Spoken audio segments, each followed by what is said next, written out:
Good evening. I'd like to call to order tonight's meeting of the ISD 191 Burnsville Egan Savage School Board. The date is May 28, 2020, and the time is 6:30 p.m. I'd like to welcome our audience who are joining us remotely. This is a special time of year for us with year-end celebrations, and it's also a year ending like none other. So thank you all for joining us. With that, Director Courier, would you please lead us in the pledge? I pledge allegiance to the flag of the United States of America and to the republic for which it stands, one nation, under God, indivisible, with liberty and justice for all.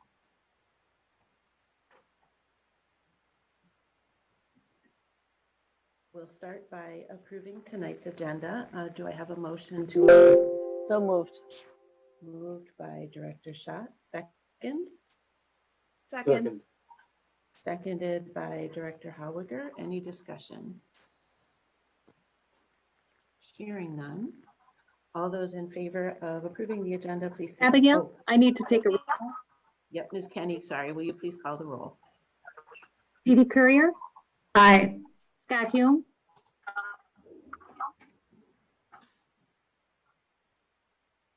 Scott Hume. Okay, Eric Miller, Aye. Abigail Alt, Aye. Jen Holwiger, Aye. Leslie Chester, Aye. Darcy Schatz. Aye. Can you hear me now? Yes. Okay. It said aye, but I don't think something was wrong with my audio for a minute there. And the agenda is approved. Thank you. We will tonight. Is Yoda Heat with us? Yes. Yes. Awesome. Yes. Great. Welcome. Thank you. Tonight, Yoda Heat Filipos' last board meeting.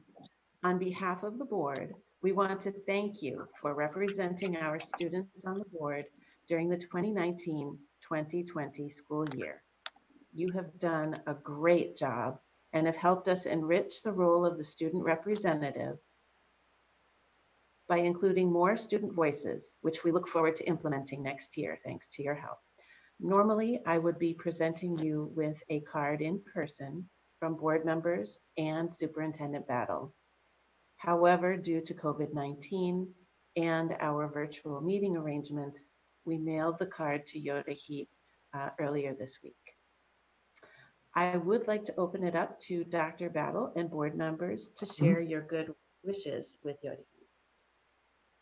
Dr. Battle, do you want to start us off? Yes, thank you, Chair Alt. Yoda Heat, I want to thank you for your service on behalf of yourself and your fellow students.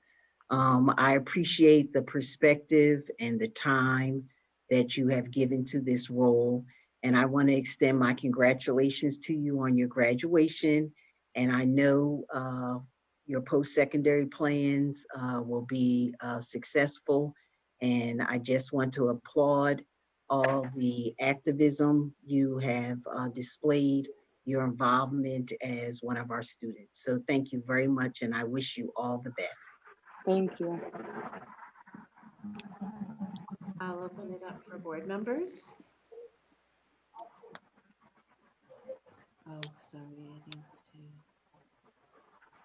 to. Director Schatz.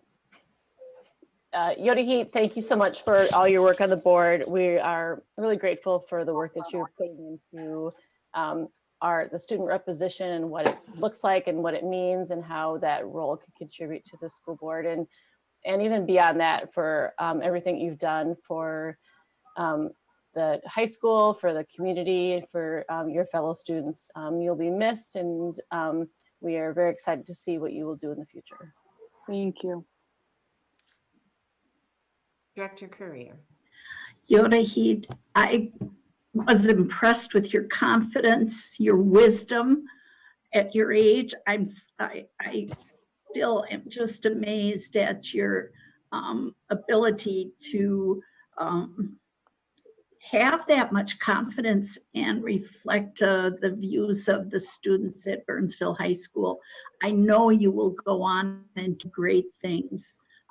Congratulations on your graduation and best wishes on your future. Thank you so much. Director Hume? Yeah, hi. Hopefully you can hear me. I just want to say thank you for all you've contributed this year. Especially thank you for the proposal you've been working on to improve this role in future years. I think that's really going to have a big impact next year and beyond. So thank you so much for all you've done. Thank you. Director Chester? Congratulations, Yodahi, on your graduation from Burnsville High School, and thank you so much for being part of our team here on the board of directors with your leadership, but also especially your leadership and service that you have given to the students within Burnsville High School. And I'm sure it didn't start just there. I'm sure it was started in when you first entered in kindergarten. So I'm very excited to see how you grow in the future and how you achieve your goals and dreams. So I wish you all the best. Thank you. Director Hallwiger? Yes, I obviously agree with all the other sentiments given. I just wanted to let you know that I really appreciated all of your reports that you gave us and kind of little insights into what's going on at the schools and just all the time that you've put into this role. And I know you have so many other things going on, and the fact that you made this a priority for yourself this year, we all really appreciate it. And we can't wait to see what you do in the future. So congratulations. Thank you.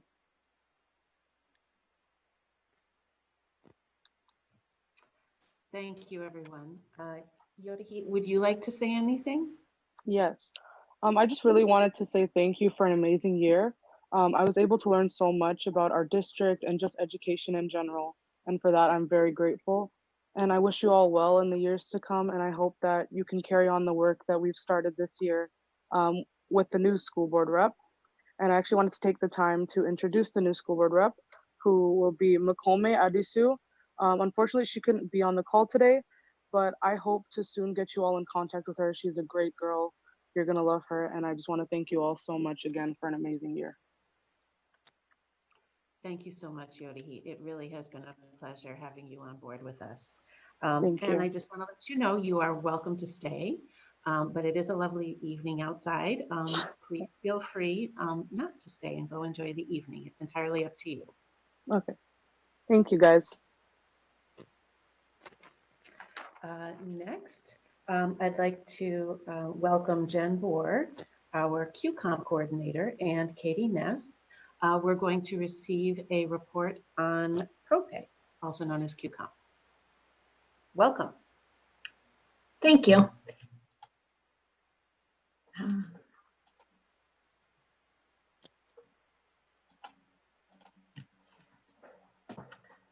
right.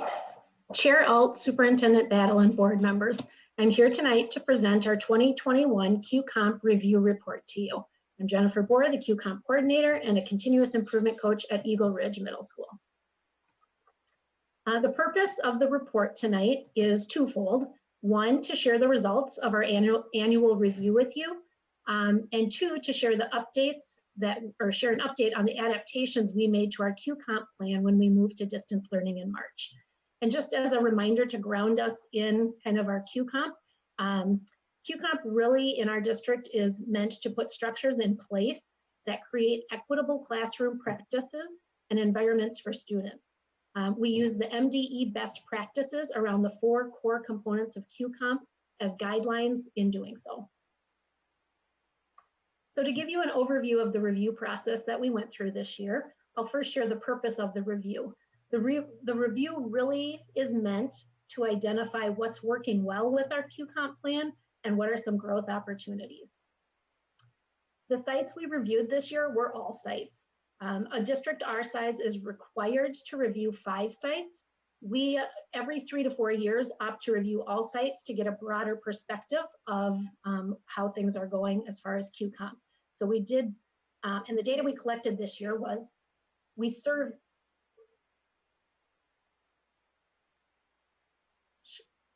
should I keep going? Sorry. I'll keep going. So this year we surveyed all administrators, all continuous improvement coaches, all BLT members, and all teachers. And we did this a separate survey for our probationary and our tenured teachers because we wanted to differentiate that data. And then we also reviewed CT mid-year reflections, which is a form that all collaborative teams fill out in January, reflecting on the work that they've done so far. And then finally, the distance learning implications specifically for the review.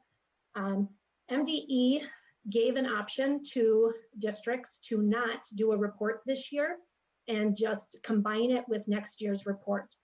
We had already begun our review process and felt we had collected enough data at the point we moved to distance learning to move forward with the report this year. So we chose to do our annual report the same as always.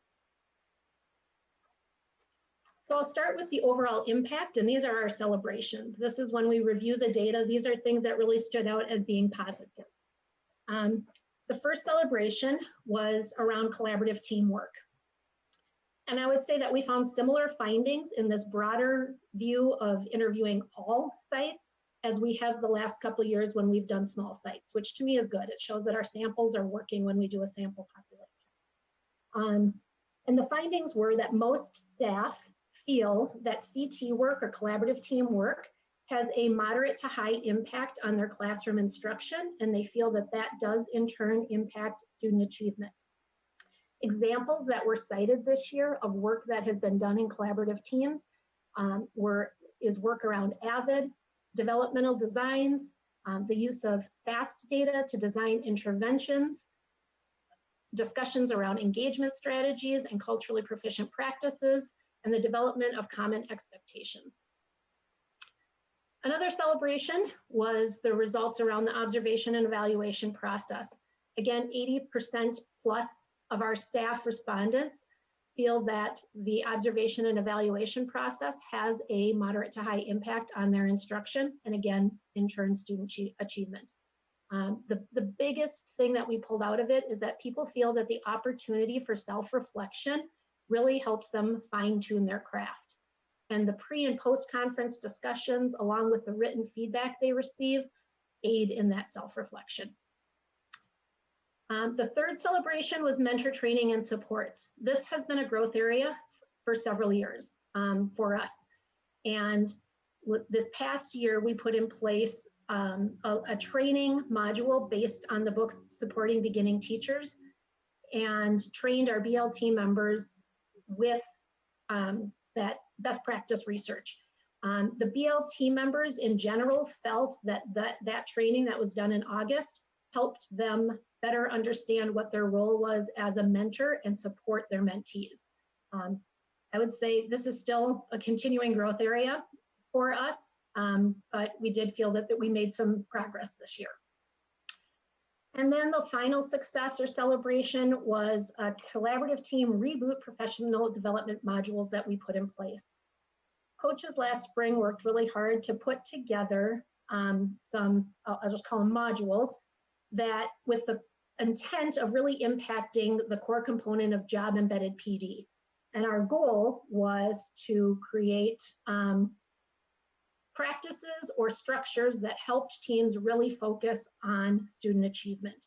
And so with the help of MDE and the use of adaptive schools training, we put together modules that principals and BLT members could use based on the needs at their site. And then they could have teams go through these modules, and it was all professional development meant to support high functioning teams. And there was extremely positive feedback from coaches, administrators, BLT members, and staff around these modules.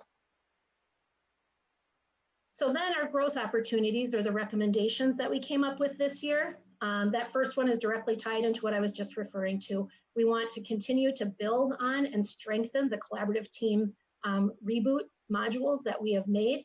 The coaches this year read a book called The Art of Coaching Teams, Building Resilient Communities that Transform Schools.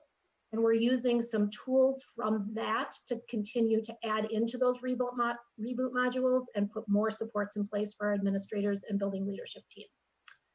And the next 2 bullets for recommendations, I would say that really what our hope is that we focus on building and creating consistent best practices across all sites. So that middle bullet is really about making sure that we are continuing to do calibration around the Danielson framework for evaluation. That's the rubric that teachers are scored on, and we just want to make sure that we have administrators, teachers, building leadership team members very familiar with the rubrics and speaking the same language. And then that 3rd bullet ties directly into that. We have building leadership team retreat days, 3 to 4 days a year, and our recommendation is that some form of calibration around the SIP and or Danielson is directly built into that, and that happens at all sites. So the distance learning modifications. Come March, we were all thrown for a loop, and I just thought I'd share with you that I am part of a QComp Metro coordinators group, and there's about 17 districts represented in that group. We started communicating immediately to start seeing what people were doing around distance learning. We developed a plan within our own district, and then MDE gave us some recommendations once we had started to roll out our plan, which changed a little bit of what we had in place, but not a whole lot. And I'm very proud of what we did in our district. A lot of districts stopped and put everything on hold and didn't go further. We finished off the year, so I'll talk to those pieces. The first one was virtual indicators. We took our Danielson domains 2 and 3, and when I say we, I'm talking about the coaches, and we created virtual indicators to align to all of the indicators for domain 2 is around the environment of a classroom, and domain 3 is around instruction. And those are the observable components. And so we created virtual indicators as to what it might look like in a virtual setting. And then we calibrated with all coaches and administrators in small groups around those virtual indicators. We shared these indicators with any building leadership team members who had peer observations left to complete. The observations were all completed, so we went through, and per the requirements of the state, those had to be coaching observations. So all observations were completed with a coaching lens. And then the collaborative teams continued to meet. We had about a 1 week or 2 week break in there, but we had collaborative teams continue to meet throughout the year. And the only ask was, well, 1, it was via Zoom, and then 2, the ask was that they just change some of their action steps in their goal to meet the distance learning needs that they had. And then finally, building goals. This is probably the biggest change. With no state testing, we will not be measuring building goals this year. And through my contact with our MDE rep, we're not sure what that's going to look like for next year, because even setting goals will be different. So we're waiting for guidance as far as what that will look like in the future. And now I am going to introduce Katie Ness. She is currently the continuous improvement coach at Ron and Nicollet Middle School, and she's just going to share with you some of her experiences around distance learning. Good evening, Chair Alt, Superintendent Battle, and members of the board. Like Jen said, my name is Katie Ness. This is my first year as a continuous improvement coach, and I will be the QComp coordinator next year. So I am happy tonight to share with you my personal reflection on distance learning coaching. And on this slide, you will see a kind of reflection from a second that went through the distance learning observation with me this year, along with a classroom observation. So you can kind of take a look at that. As I reflect specifically on distance learning, the frequent trend in my coaching conversations with teachers was their urgency in wanting to connect with students. They had a need to make sure they were okay, academically, emotionally, and physically. We spent time discussing curriculum resources and digital platforms to ensure student success and access, In both my elementary and middle school buildings, teachers reflected on and shared the all hands on deck approach that was happening amongst staff and administrators to support the individual learning needs of each and every student. I had the opportunity to sit in on Zoom sessions with small groups and whole classes and provide feedback to teachers on their virtual teaching that they were doing. Teachers shared stories of phone calls, their Zoom classes, and the house calls that they made. For the past few months, I have coached teachers through a variety of roles, through tears, stress, joy, and of course, sorrow, and not being able to close the year seeing their students.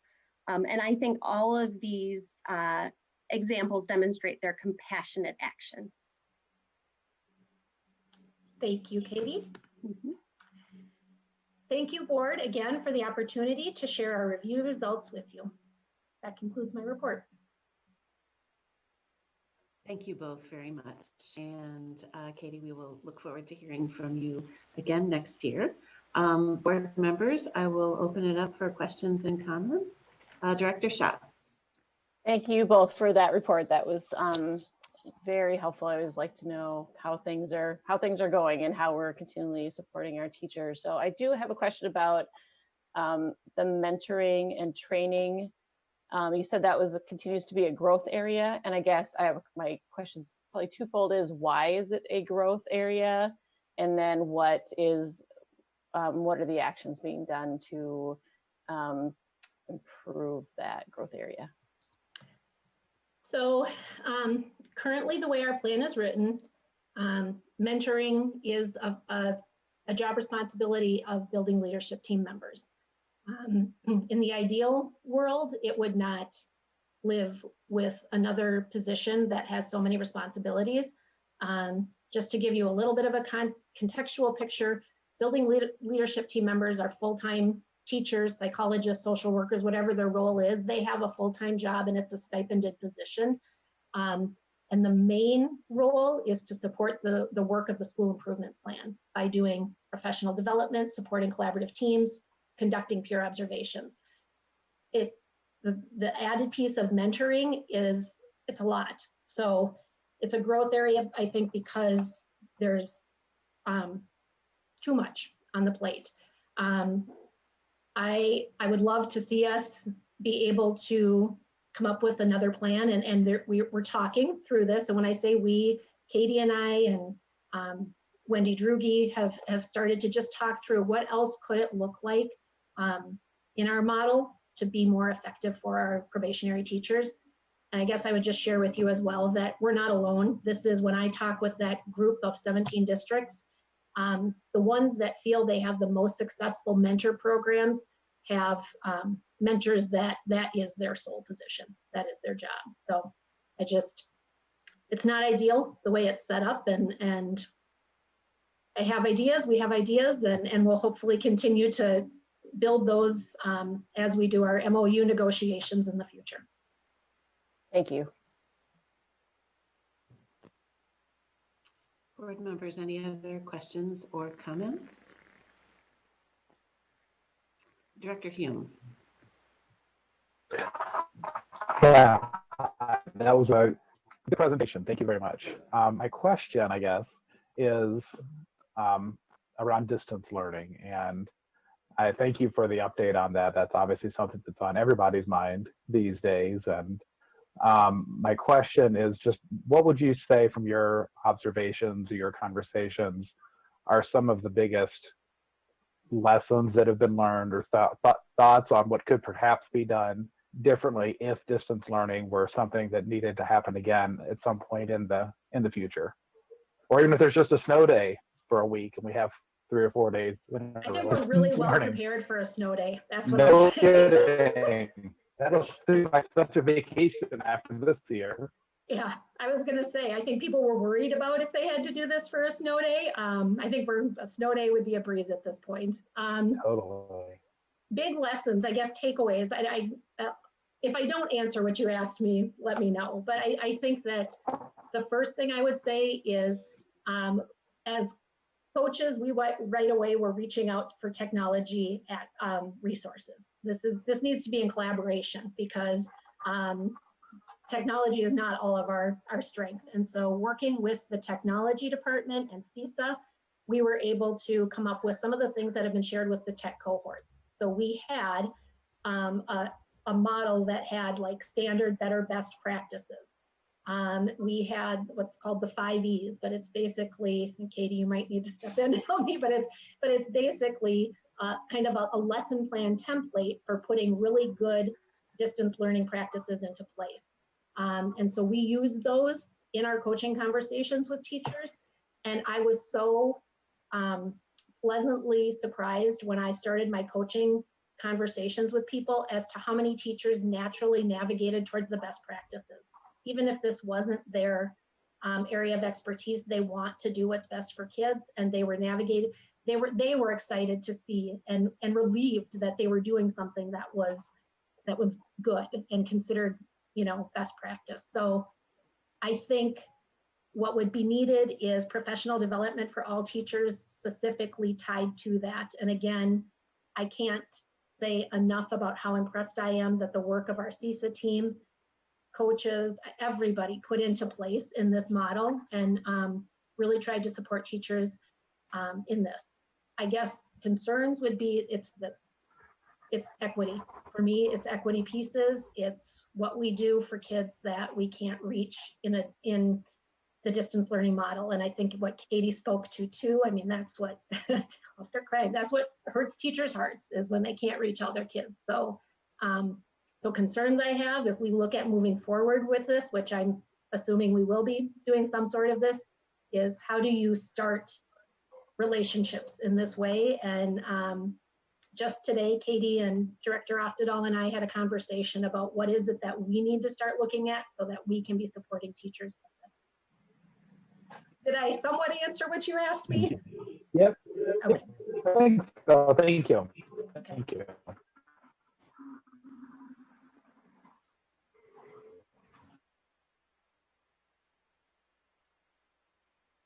I will wrap us up.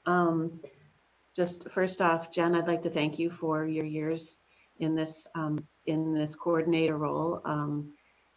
It's particularly in the last couple of years, it's been really rewarding to see how much more complex the work is becoming, and it's really in alignment with our goals and particularly CPSS and really enriching the relationships between our students, and I think that's a credit to you and the rest of your team.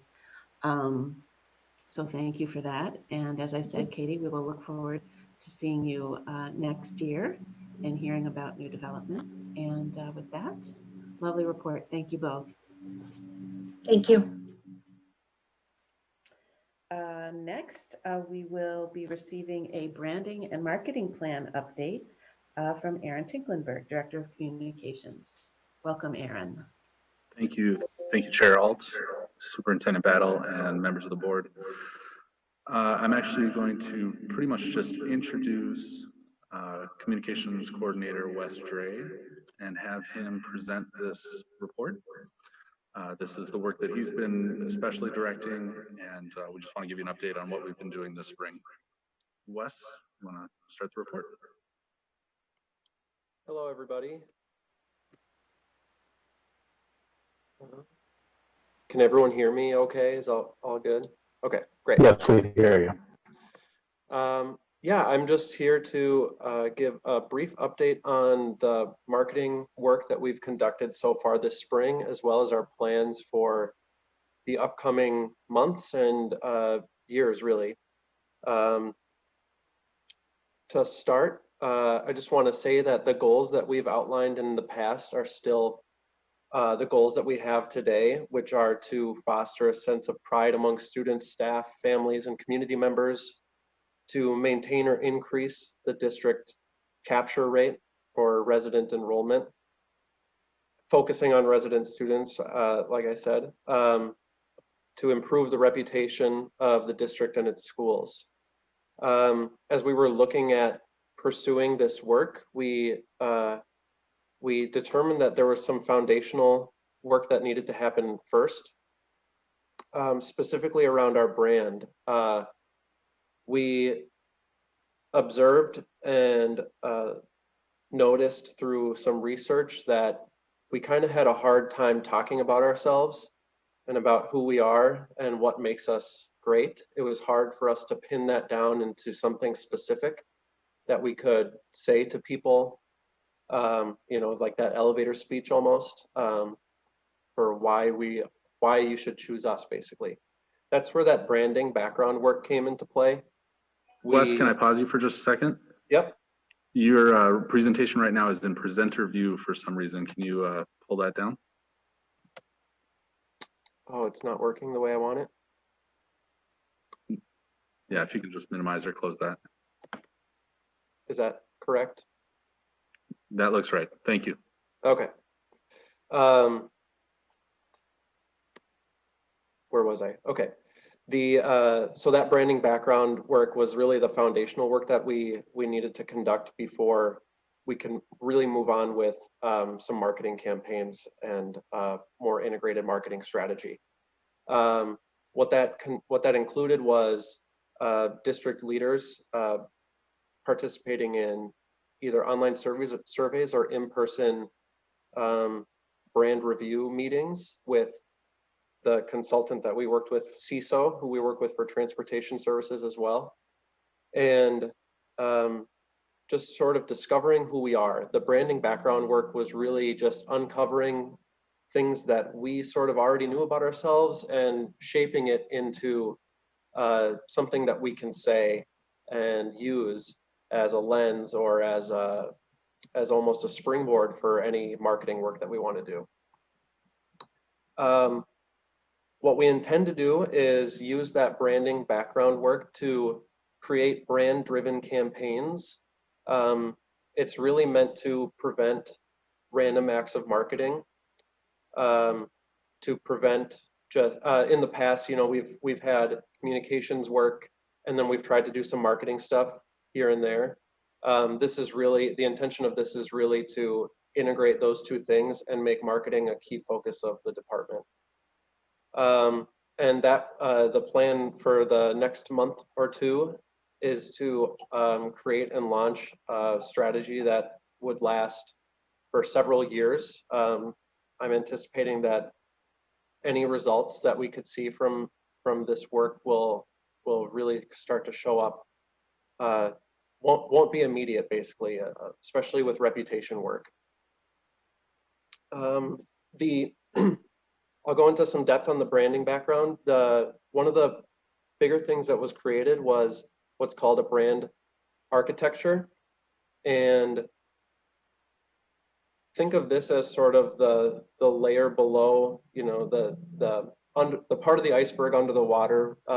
We had our logo and we had our tagline, each student, future ready, community strong, and we had strategic plan values, but this sort of sits below all of that. And it's really how we position ourselves as a brand and as acting as that foundation. I won't go through all of these in depth, but one I really wanted to touch on is the brand archetype. This is taking the why of what we do, the how and the what, and personifying it almost in identity. It's a lens that we can use to look through when we create campaigns or when we write about our district, or and it's pretty internal language, but you know, it's that lens that we can use to create all of these brand-driven campaigns. I'll go through the rest of these in a little bit later in the presentation as well, but we'll start here. So through those brand review meetings, it was determined that our archetype was the trailblazer. I shouldn't say determined, it was sort of uncovered. A lot of long conversations about this specifically, talking about people like Jordan Peele and, sorry, I have to move all of the faces on my screen. Ava DuVernay, are two filmmakers who are known as trailblazers in their field, but also companies like gosh, I'm blanking on some of these. Levi's, NASA, North Face, Subaru are all companies that align with that trailblazer archetype. And the most important part of it really is that the trailblazer is focused on goals that they're not waiting for other people to take that step for them. They are moving forward on their path, overcoming obstacles in their own way and not waiting for others. They're really leading other people. When we heard all of this and when we had these conversations, it just all sort of clicked in our head. It was just like, this absolutely makes sense. And there wasn't, after we heard it, there wasn't a whole lot of questioning whether it was true. It was just more of who else can we, who else do we want to mention as a trailblazer that we align with? Anything you wanted to add on this, Aaron? Yeah, just I think echoing that comment exactly. I was really, it was really amazing. I think how everything sort of came together. The synthesis of the conversations that we had. People had big, deep discussions about sort of who we are as a district, as a community, what it means to be 191, and how that all came together into this trailblazer archetype. Really, I thought. Was beautiful in a lot of ways. Everybody did feel comfortable with it, confident with it. Again, it wasn't a matter of like determining who we are. It was really uncovering a way of expressing who we are and understanding who we are as a district. And that was really exciting to be a part of. So the way this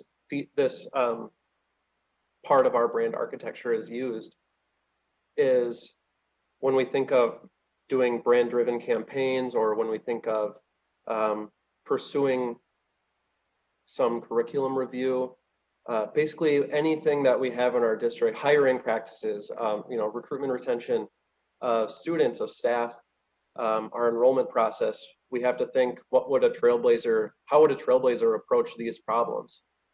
And think creatively and be bold and move forward on a path that might not have been done before. This is the next layer of the brand architecture. So there's the why and how and what, and the brand archetype are sort of the strategy piece that really sit internally and sort of below the surface. This part is sort of, it's a little more on how we express that brand strategy. The three values here are certainly not all encompassing of what we value, but they were three major themes that came through based on all those conversations. And as we look at this table here, I just want to point out that it kind of moves left to right. So the value of ambition is expressed through an enterprising personality with a passionate tone.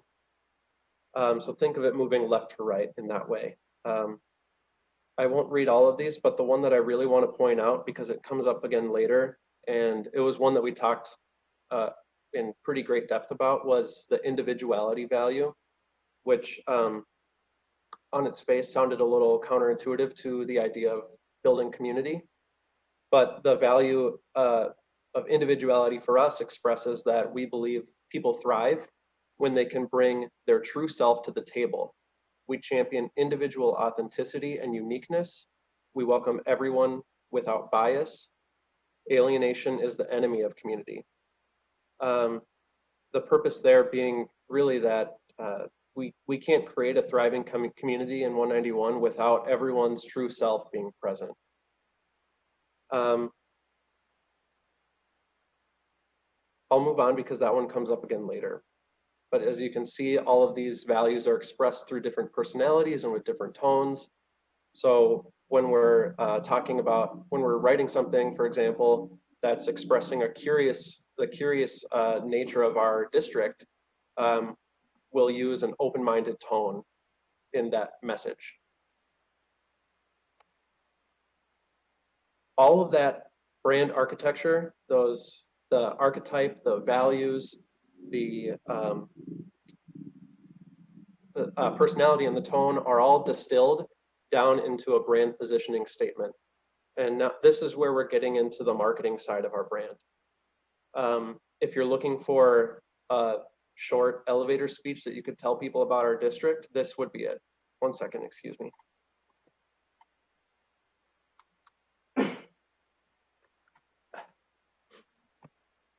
I didn't mute myself there, did I? We are a future forward district serving everyone in our community without bias, creating barrier-free pathways for learning. We believe learning is a lifelong pursuit and create programs and services and opportunities inspired by this belief.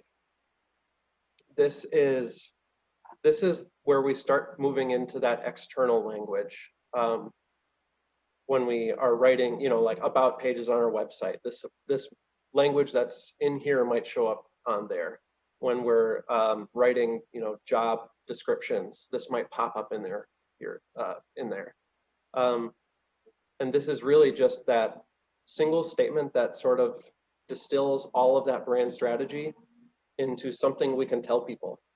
This is how we talk about ourselves now.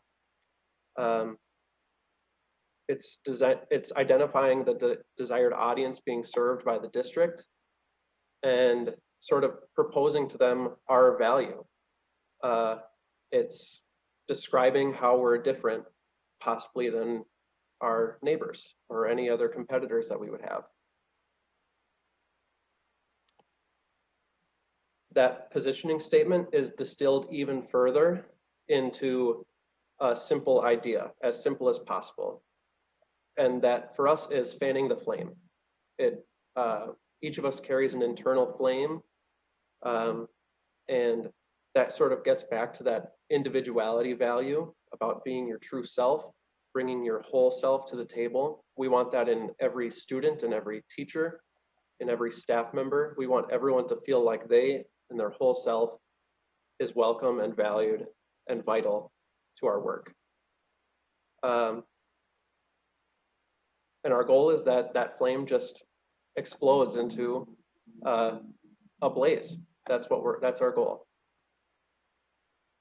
And that's where we distill down even further this brand idea. I do just want to point out that we identify specific age groups with all three of these.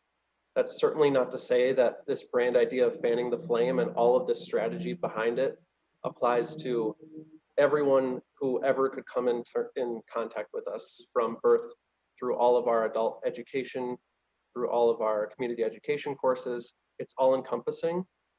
But for us to sort of describe this to people, we felt like we needed to distill it further into our elementary schools, middle schools, and high schools. I will read these because they're fun. So for pre-K through grade 5 at the elementary schools, we light a spark for learning in each child and instill a sense of excitement and creativity as their learning journey continues. We spark wonder, we spark curiosity, we spark creativity, we spark all of it. That's elementary school is the place for spark. In the middle school, we ignite the interests and passions in each child to explore the world around them. This is really, middle school is a place where students can sort of figure out who they are, what kind of person they are a little bit, and we want to be there to help them ignite those passions, to create some awareness of the world around them and get them ready to blaze a path to their future. And that brings us to Blaze at the high school level. We fan the flame to create a blaze in each student and help them discover all that's possible. These three brand ideas are, again, just a further distillation. It's not even I'll stop saying distillation at this point. It was distilled down to fanning the flame. This is just like another way of describing fanning the flame at each of these three levels. It's our ultimate goal and our ultimate purpose as a school district. Gosh, I almost said distilled again. Sort of explained in the simplest terms possible. I think, Wes, before you move on, I just want to add that this, I think, really, one of the things that came up in the discussions, and I think you see it here, it really coalesces with the pathways model of our schools.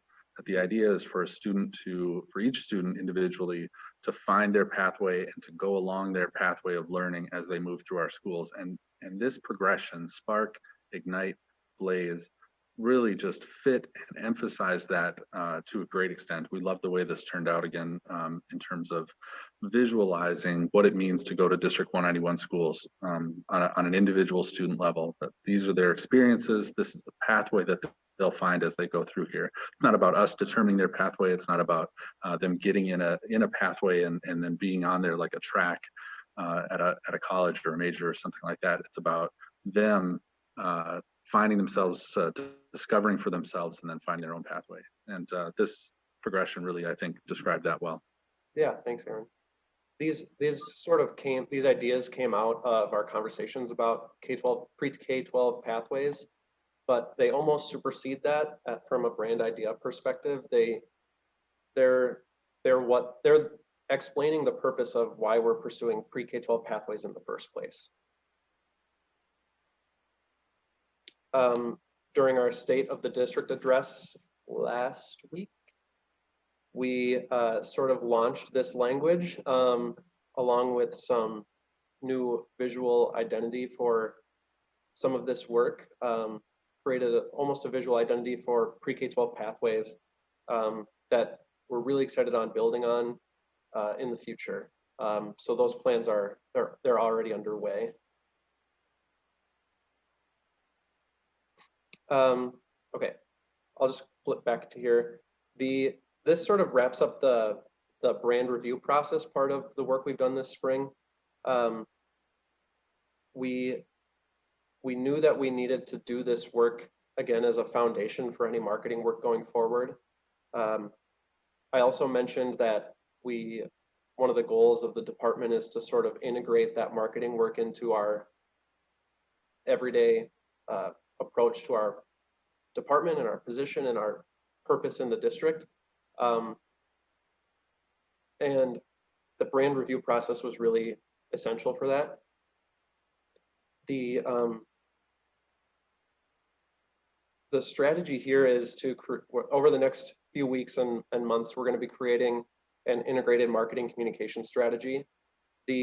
What we already do is, in terms of our communications plan, our strategic communications plan, is sort of in that upper left hand box, which is the goal and the strategy would be to strengthen reputation through strategic communications. And that's our daily storytelling, it's our crisis management, it's our coronavirus response, it's our media relations work. All of that day-to-day stuff is a small part of this overall integrated strategy. The other strategies that we are planning to employ are to ignite internal and external brand ambassadors. One of the things that Aaron and I talked about recently was the idea that in most districts, people talk about our current families as external audiences, but they're really they're an internal group of people to us. People enrolled in our district are important. They deserve to be treated as internal group. So that's part of when we talk about some audience work that we're planning on doing, that's part of it as well. One of the other strategies is to strengthen our brand identity and implement brand-driven marketing campaigns. I also will mention that all of the pieces outlined in yellow are things that we've never done before or we may have done it before, but these are the new things that we're pursuing. I also want to mention that this is by no means all-encompassing. This strategy I'm anticipating is going to be ridiculously long. There's a lot of things, a lot of ideas that we have. There's a lot of needs that we see, and there's a lot of things that we're going to pursue. That's why earlier I mentioned that it was I threw out a 3-year plan so far for pursuing all of this work. The brand-driven marketing campaigns strategy this is the part that school districts don't do. This is the idea that a campaign quote unquote campaign doesn't last for 5 years. It's not our Each Student Future Ready Community Strong isn't a campaign necessarily. Campaigns can roll up and roll back down throughout the year, depending on audience, depending on the time of year, depending on what needs we see are not being met.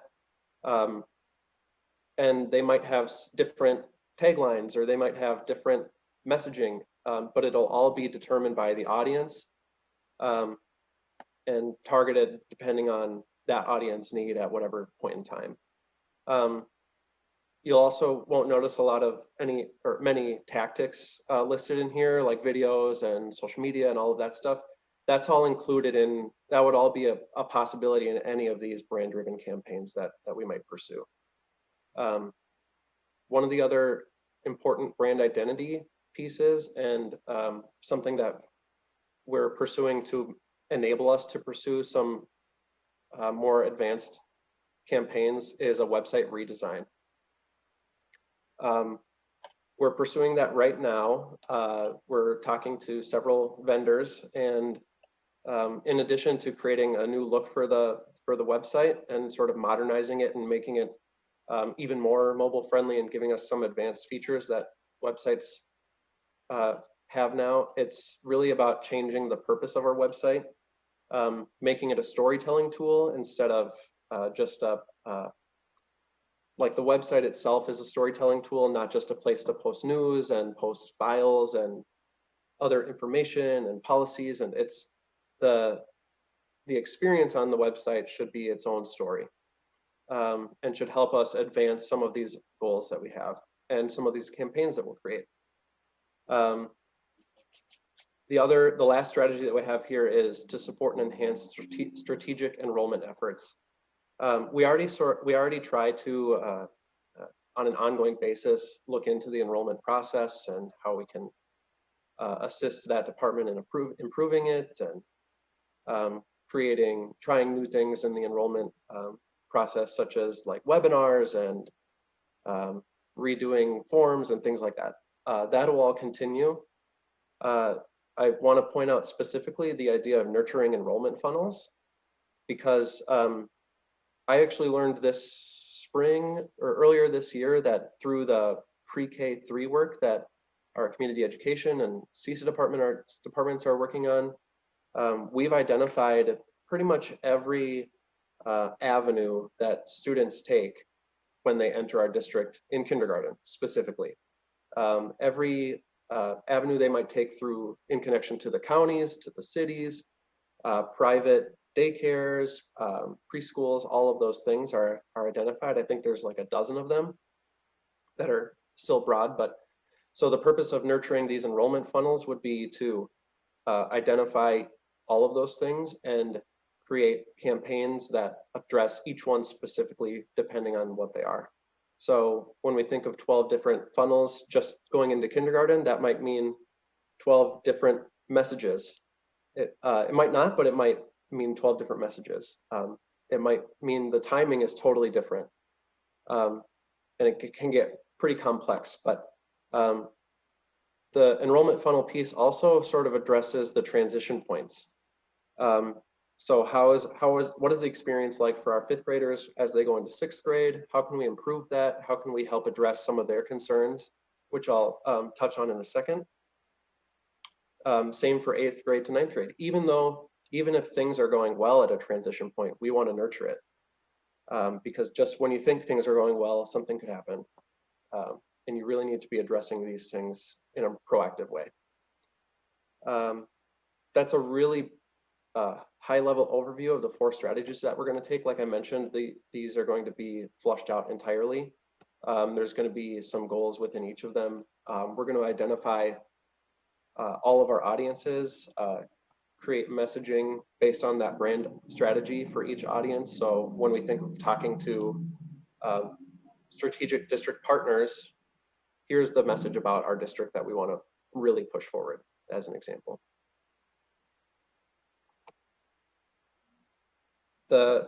We have started to pursue a staff recruitment campaign just as sort of as the first campaign as an example of how we could create a brand-driven campaign.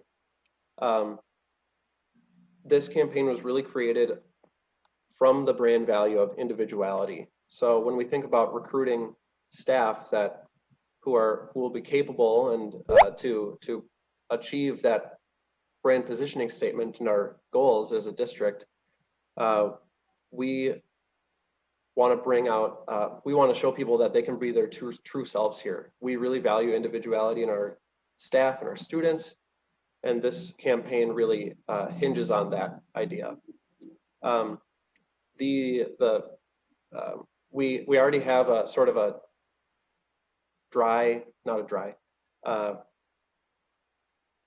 like a soft launch ready to go. We're trying to work on photo shoots right now, getting them scheduled and pursuing that. This image right here on the slide was just an example that we had to demonstrate what the purpose of, or what the photos would be like. So those are stock images, not our current staff members, but those are the kinds of images that we want to include in a campaign like this.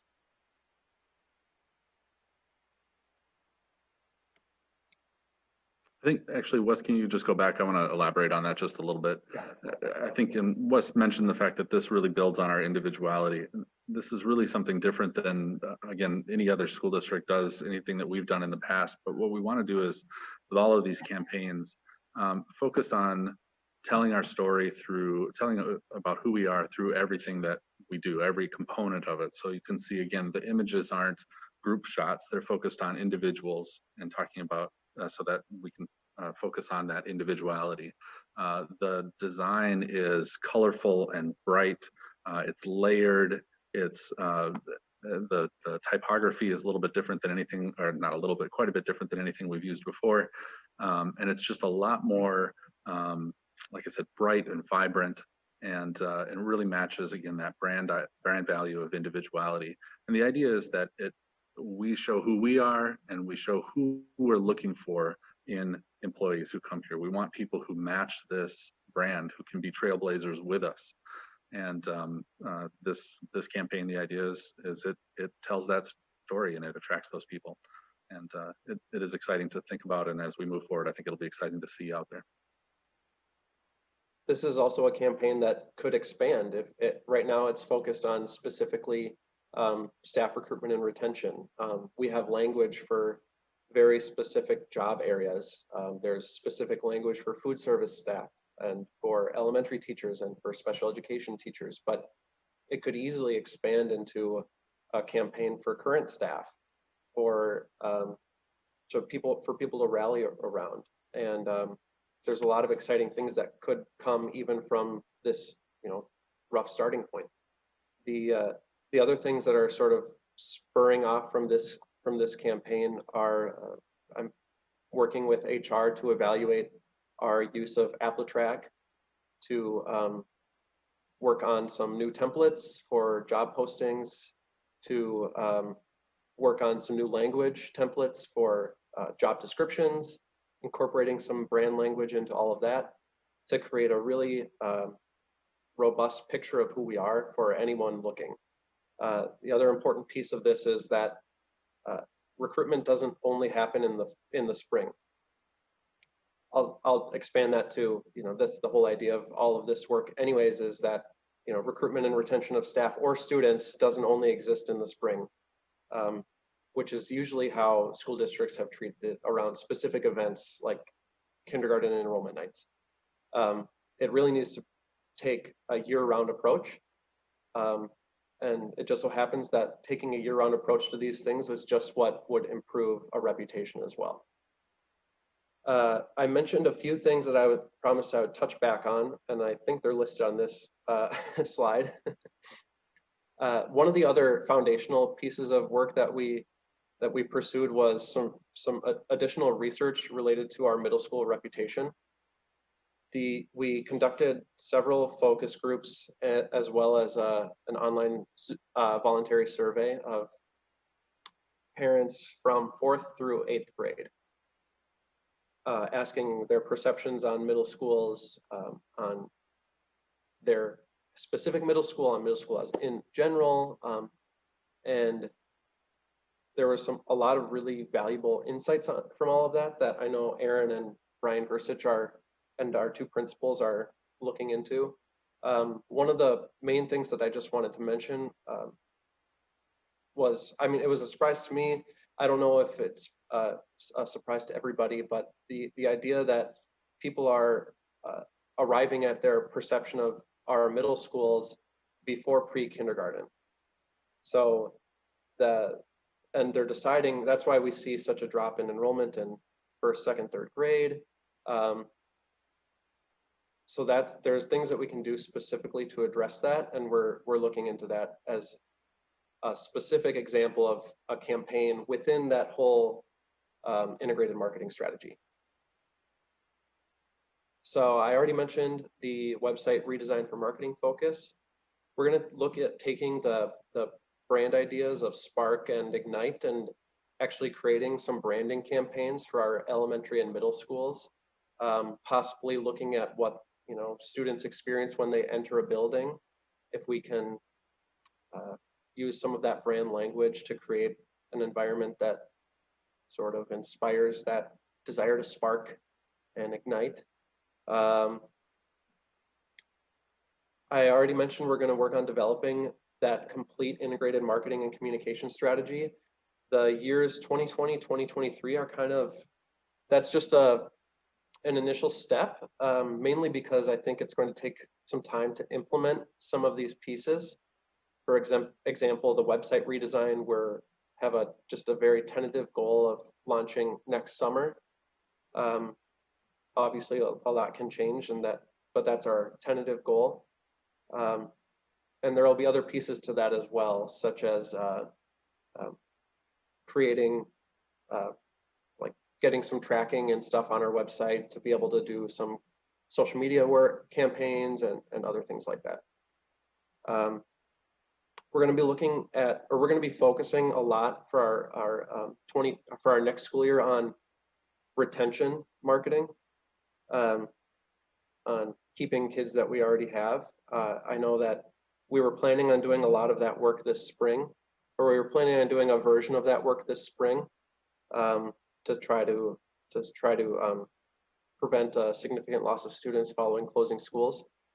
But a lot of that was sort of superseded by our response to the coronavirus. But we're really looking forward to launching some of this pathways marketing work later this summer. And some of these other brand-driven campaigns like the staff recruitment campaign. And that's all I have, unless, Aaron, did you want to add anything else? No, I think that covers it. All right. Thank you. I see Director Miller has his hand raised. Director Miller. Yes, thank you, Leslie and Aaron. I appreciated, first of all, really a big thank you. This is what I've been waiting a long time to see. And, being in the weeds and seeing the regular declining enrollment and receiving notifications and supermarket and neighborhood comments about rumors and such in the district. I suppose I've been as guilty as anybody in that marketing for the sake of marketing, or what was the term? I love that you use that random acts of marketing. That's excellent. I love that. I've probably been as guilty as anybody else in promoting that. So I want to be the first to say that this is exactly what we needed. I don't make a point of this very often. I believe I think I'm the only one on the board with an MBA, and having sat through a couple of pretty high-level branding classes, and I recognize everything of what you're doing here, and this is fantastic. This is textbook stuff. This is foundational. This is the kind of stuff that needs to get done, that builds, organizations. This is the kind of stuff that gets done in the back rooms of places like Nike and Coke and Apple, et cetera, for long 5-10 year plans and stuff. So, I appreciate what you're doing, and as much as it hurts me to say, I'm happy to see that some of this stuff's further out in the future, because it's going to take some time to get there and build these things out and get to those points. So, having said that, following your metaphors or wordplay, I still think we need to light a fire and get moving here and have some reactionary stuff. But no, this is excellent. This is so much more than I anticipated, and since we hadn't seen something for a little while, to be honest, I was getting a little worried. So I'm really happy to see this. This is excellent. Thank you, guys. Well, just to ease your worry there, I think with this work behind us, any reactionary stuff that we need to do, we'll be able to do aligning with our brand. Yeah, one other thing I thought of, I think I heard you say you're going to do some, what we would essentially call customer segmentation, and then alignment to the brand architecture with that, right? You're planning on that? Excellent. Yep. Good. Okay. Good stuff. Thank you. Board members, any other questions or comments? Seeing none. Yeah, this is really awesome. Exactly what we need, as Director Miller said, and I particularly appreciate that it is multifaceted, that it's inward looking and it's outward looking in terms of our families, our students, our staff. I really like the HR focus, because I think that is going to be key in terms of making sure that we have the staff in our schools that understand our brand and are completely embracing that. So thank you both very much, and we will look forward to an update sometime in the next year or two. Thank you very much, Cheryl. Thank you. Next, committee reports. We will start with Director Chester, who is the chair of the Policy Review Committee. Thank you, Chair Alt. The policy committee met earlier in May. Our next meeting is the second week of June. We'll be bringing forward and reviewing a couple additional policies that'll be on an upcoming agenda. So other than that, nothing else to report. Thank you. Negotiations Committee with Director Schatz. There is no report from the Negotiations Committee. Director Holliger and the Legislative Committee. The Legislative Committee met on May 18th briefly, and our next meeting is scheduled to be on June 15th. That's all I have for a report. Wonderful. Thank you. Student Performance and Achievement Committee, we received a report at our last meeting, and we will be planning future reports in officers' meetings. With that, I'll open it up to other board assignments. Do we have any other reports from these other assignments? Yes, I have a report from AMSD and 917. AMSD, it met virtually twice this month, May 1st and May 22nd. At the May 1st meeting, the guest speaker was Deputy Education Commissioner Dr. Heather Mueller. Her talk focused on MDE's 4 major areas: technology and internet access, school-age care, graduation, and summer programming. Quoting from the minutes, Dr. Mueller noted that while many aspects of distance learning have gone well, there are many inequities and disparities that must be addressed, especially related to access to the technology necessary to engage in distant learning, unquote. Dr. Battle and I felt proud of our district's commitment to its technology levy and its ability to assist students during this unique historical time.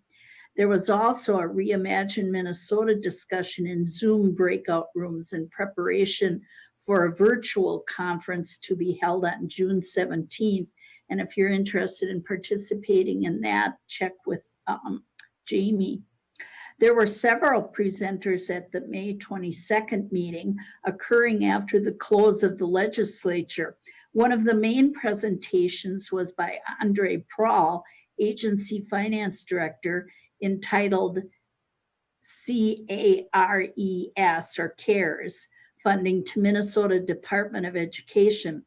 A second presentation was by Adash Uni in the Government Relations Department and Dr. Tom Melcher in the School Finance Department on giving a legislative update. Both of these very detailed presentations are located on the AMSD website, and I encourage you to check them out.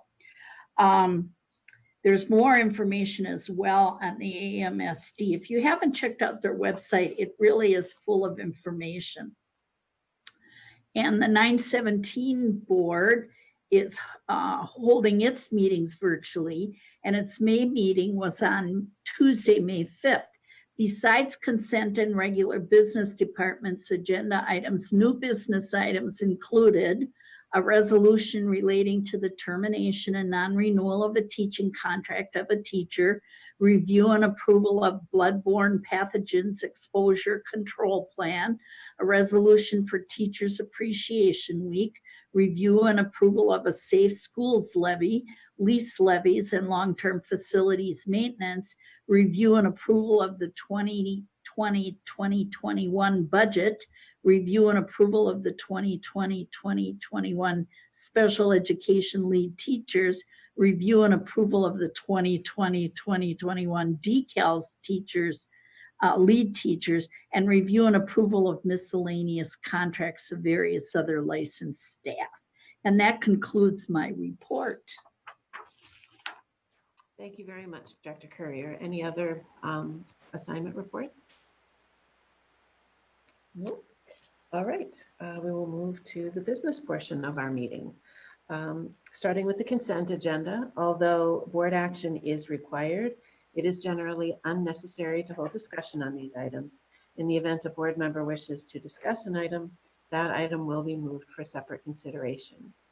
Is there anything that board members would like to separate? Seeing none, I will take a motion. So moved. Moved by Director Miller, second. Second. Seconded by Director Hume. And Ms. Kenny, will you call the roll, please? Doug Hume, Aye. Eric Miller, Aye. Abigail Alt, Aye. Jen Hallwiger, Aye. Leslie Chester, Aye. Darcy Schatz, Aye. Dee Dee Courier. Aye. Thank you. And the motion carries. Moving on to new business. We will be we're being asked to award a contract for purchases of technology equipment. And I'd like to welcome Lisa Ryder, Executive Director of Business Services. Welcome, Lisa. Good evening, Chair Alt, Superintendent Battle, and Board Directors. Tonight, it is this time of year in which we need to consider the purchases necessary for Chromebook replacements for the coming school year. We are on a cycle for many of our different grade levels of replacing what has now been established as our one-to-one devices for Chromebooks. We have two different models that we are continuing to pursue. And so what you see included in the request for quotes that we asked for options from 3 different vendors for 2 different models. And of those, then we needed some for the 6th grade. And that particular model then came in with the lowest quote being at $39,300 for 150 devices.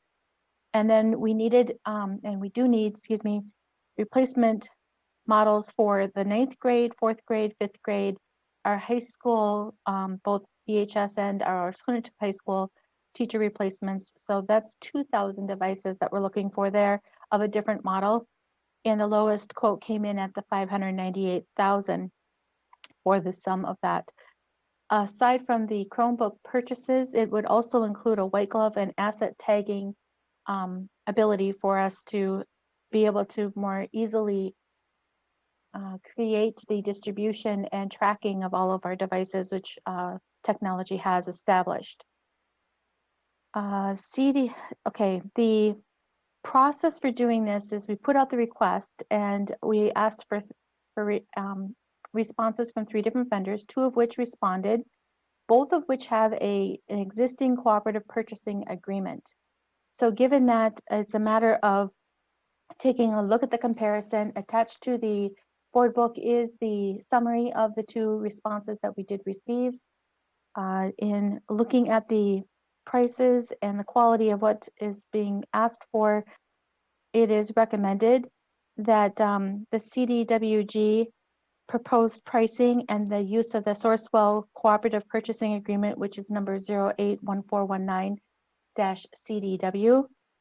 So the recommendation before the board tonight, if I may, is that the Board of Education approve the contract for Chromebook purchase and related license and service to CDWG. Thank you, Lisa. We have a recommendation. I will take a motion. So moved. Moved by Director Courier, second. Second. Seconded by Director Chester. I see Director Miller has his hand raised. Yes, Director Miller. Yeah, just a quick question.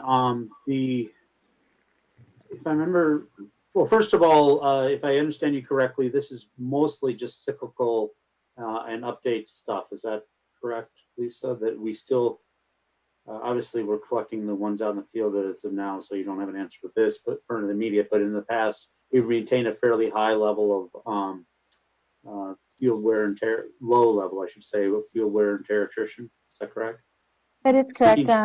We are experiencing a unique circumstance this year in the fact that we're collecting devices that were basically never intended to be in the homes, but rather, that was necessary for our distance learning. So we are not sure until we receive them all and take a look at what the repairs may be to those, that the impact that this may have on us overall. But we are in a cycle to regularly and routinely replace a certain number of devices, and given our closure of some of the schools and just some of the reorganization, we are still maintaining 2 different models as they're used for different reasons. Some of our high school courses obviously utilized features in one of the models far more than our elementary schools would. So we believe there's still a need for us to maintain 2 different models, but the idea is to continue that process of bringing in the additional devices that are needed in order to round us out. And we are looking to engage in a 1-to-1 for, as we needed to for the distance learning for our grades K through 3.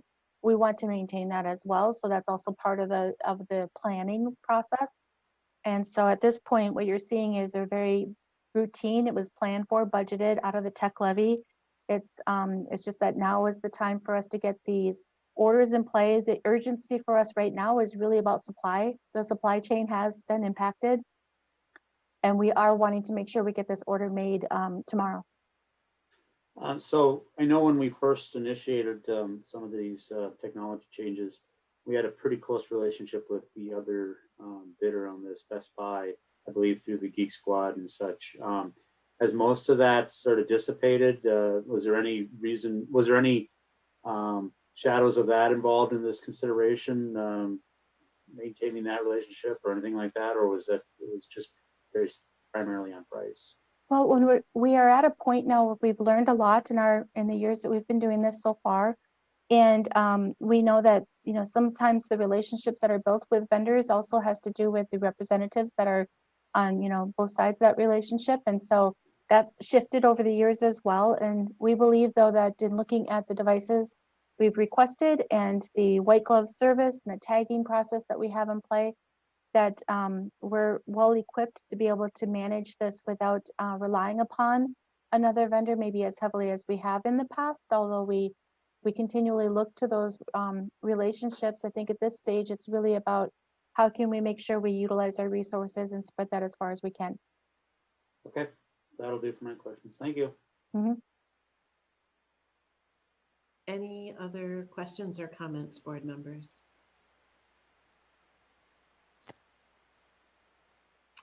Seeing none, I just want to thank you, Lisa, with everything that we've been through since March 13th.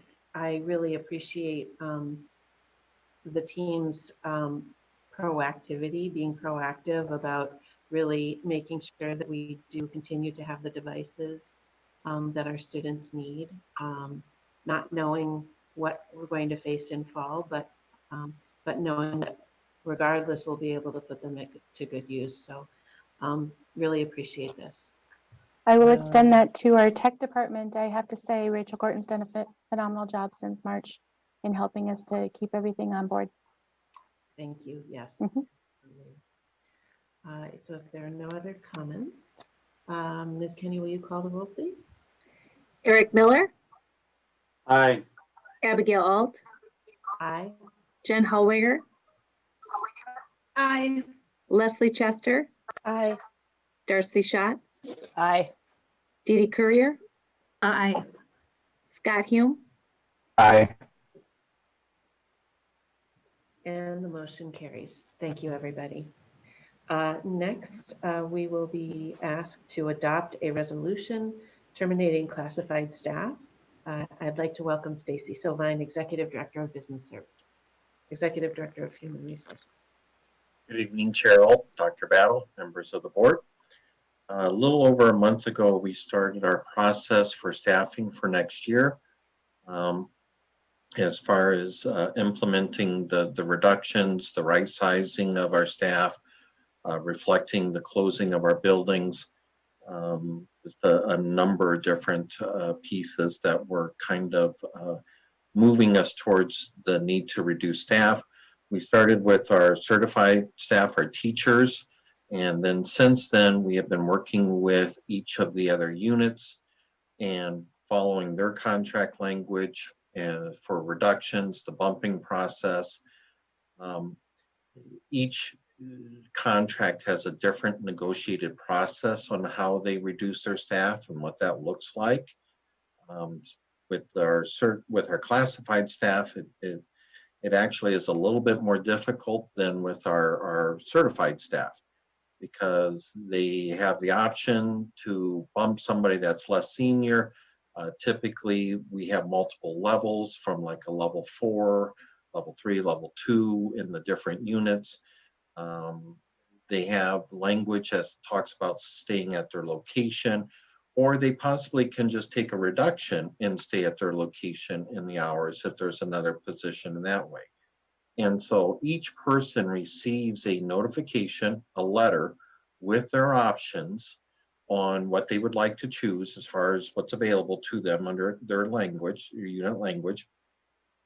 And we have to wait for that person to respond to assign initial the option that they're selecting before we can move on to the next person being bumped within that unit. It's time consuming. I appreciate the support of the directors and the principals and everybody that's involved in helping moving this forward as quickly as we can. But that is one of the reasons why it took a little over a month to get through this. The reductions reflect 4 different units that are being impacted: unaffiliated, educational assistants, clerical, and food services. We were looking at reductions in the custodial unit as well, but through attrition and open positions, we were able to not have to actually bring anybody forward while they were meeting their reductions. So we had the right amount of folks. The other thing I will point out is some of the names that are on this reduction list, you may have seen on the consent agenda. So while they may have had, I'll say, a 7.5-hour position at one building, they may have choose as a part of the reduction to go to 7 hours, but they'll be located at a different building now. So there's reassignments that are occurring as well as the reductions. So there's a little bit of both going on here as far as the movement. And again, it's reflective of the contract language. In the same way that I wanted to acknowledge the service of all of our teachers. Our teachers are effective in the classroom with all of the supports that are surrounding them. From the front desk with our clerical staff, from the custodians who keep our environment clean and safe and healthy, to the educational assistants who are providing support both within the classrooms, during lunch, and also our food service folks who are providing all of the meals. Again, as we go through reductions, it's never easy. Everybody's lives are being impacted, even if it's no more than a half an hour in which they're reduced. That's a half an hour a day of income that they will have to now come up with another way of providing. So it isn't easy, but it is essential for us moving forward to right size and with our budget constraints. With that, it is my recommendation that we adopt this resolution, and if you like, I can read that for you. Yes, please. Be it resolved by the Board of Education of Independent School District 191 that the following classified personnel are hereby laid off from their positions effective June 5th, 2020. Written notice shall be provided to each employee. Each employee retains recall rights as per their master agreement. Thank you, Stacy. We have a recommendation. I will take a motion to approve. So moved. Moved by Director Hume, second. Second. Seconded by Director Miller. Any discussion? Hearing none. Ms. Kenny, will you please call the roll? Yep. Abigail Alt, Aye. Jen Holwiger, Aye. Leslie Chester, Aye. Darcy Schatz, Aye. Dee Dee Courier, Aye. Scott Hume, Aye. Eric Miller. Aye. And the motion carries. Thank you very much. Finally, I would like to welcome Dr. Battle, who'll be making a statement on current events. Thank you, Chair Alt and Board Directors. Tonight, I want to take a moment to share my thoughts about events that occurred this week in Minneapolis that have impacted us all. The killing of George Floyd is horrific and tragic. I extend my deepest condolences to his family and friends. Mr. Floyd's killing has impacted me both personally and professionally. As a Black woman, I feel the generational and historical trauma of racism, genocide, and bias that I and my ancestors have experienced. This week, due to this event, I needed to take some time to reflect, especially on the life of my great-grandmother, who was born in 1882 in Louisa County, Virginia, which is 30 minutes outside of Charlottesville. As you may recall, in 2017, neo-Nazi and white supremacists held a rally, and one of them killed Heather Heyer, who was protesting their actions. So still today, with the killing of George Floyd, I am still experiencing the same racial injustice and horrors that my great-grandmother experienced throughout her life from 1882 to 1984. This must stop, and we all must act to make it stop. I shared with District 191 staff members before the start of this school year that it is not enough just to be racist, to not be racist, and for not to be cruel. We must be anti-racist. We must be kind, culturally responsive, and inclusive of all. I also took some time to reflect on the desires and expectations that our 191 students have shared with us, because we are here in service of our students. Our students want to attend a school and live in a city, and I would say in a nation and in a world where the people are culturally competent, meaning that they are self-aware, comfortable, respectful, knowledgeable, and that they are advocates for equity. Our students deserve this. Everyone in our community deserves this. But this week's tragic events are a sad reminder that we have a long way to go to deliver on those expectations our students have given to us. I exhort all District 191 staff and all members of this community to reflect on your individual roles to be anti-racist, kind, exclusive, and to act accordingly.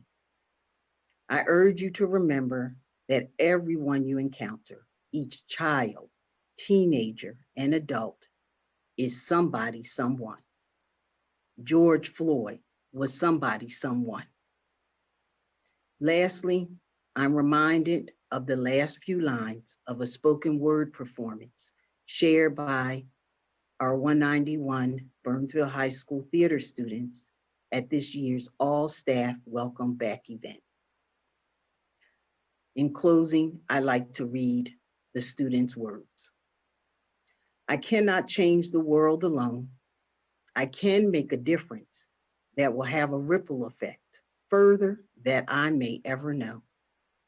If we help the life of one of our peers, we help the whole community.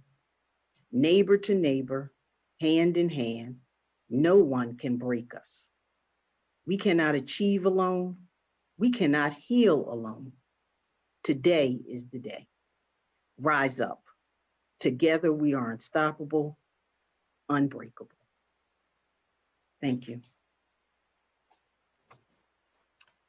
Thank you, Dr. Battle. While this board may not have the same lived experience as you, I know that we honor and respect what you have shared with us today. And I know that we all want each of our students and each of our families and staff members to feel safe and welcome when they are here in 191. And so thank you very much for sharing your truth. And yeah, thank you.